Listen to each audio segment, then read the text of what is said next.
Hello Lloyd, tayo mag-voice over at ngayon nandito nga tayo sa Rhine Falls. At yan po yung entrance at yung ticket is just 5 Swiss francs. At nandito tayo sa first level at yan yung view natin with train at yung falls nga sa baba. So mag-enjoy tayo sa video na to at sa magandang falls. So first level, and yan po ang information about the falls. Kayo na pong bahala magbasa.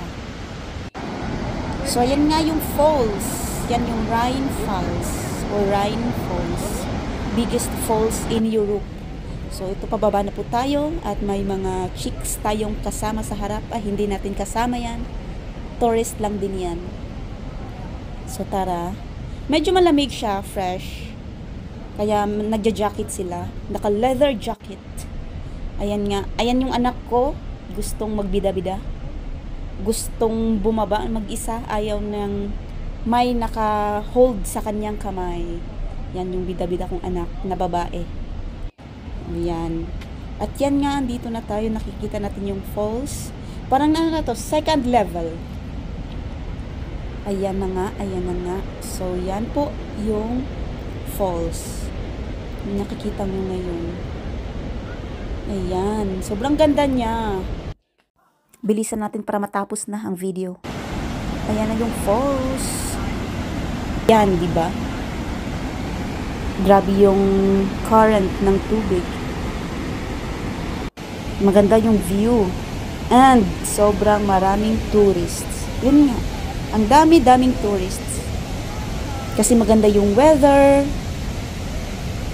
And ayun, kayo na bahala umaura kung saan kayo aaura dyan.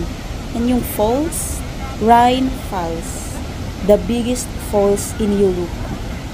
Punta kayo guys, it's just 5 francs. It's in Schaffhausen. Diba maganda oh. See? Sobrang fresh. Sobrang maganda yung view. Yung current ng tubig malakas. Worth it yung 5 francs. So that's it. At yun, may train pa. Ang lakas-lakas ng tubig. Pwede din kayong sumakay ng boat. At hindi ko alam kung magkano ang price ng ticket sa boat. Pero wala akong ganang sumakay dahil takot ako dahil sa lakas ng current. At wala na rin kaming time. Ayan na nga, baba ulit tayo sa third level.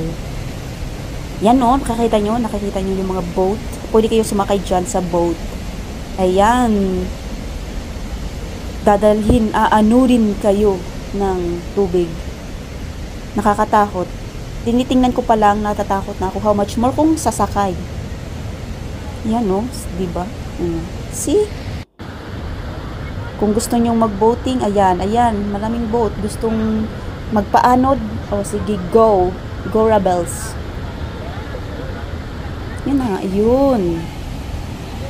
At andito tayo sa, anong level na ba to? Ewan ko kung anong level na, basta malapit na tayo sa baba.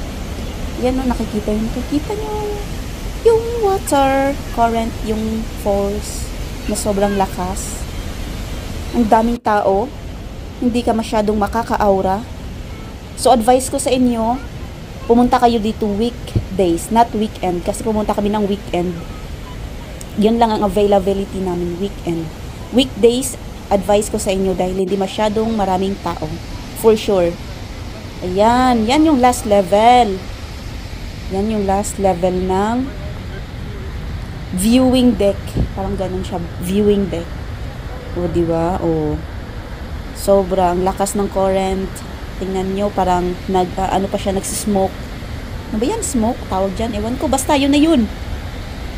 Dalian yung lumakad. Yan. Oh, diba? Grabe yung current. Nakakatakot. Pero, sobrang nakaka-amaze. Ayan, diba? Madaming tao. Dyan yung last level. Pwede kayo mag-picture dyan. Ayan. Oh, see? Ang kita.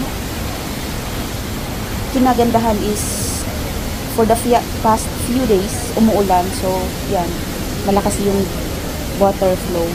Yan o, yung boat, gusto nyo mag-boating, ayan o, sige, sugod, Go! Bahala kayo dyan. Hindi na kami nag-voting kasi maraming tao at mahaba ang pila. O, di ba?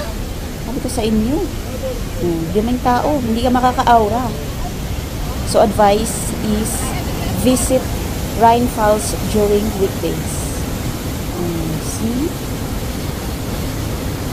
Thank you so much everyone for watching. If you like the video, please don't forget to like and subscribe for more videos, upcoming videos. Salamat, salamat, salamat. Dankeschön. Guten Tag everyone.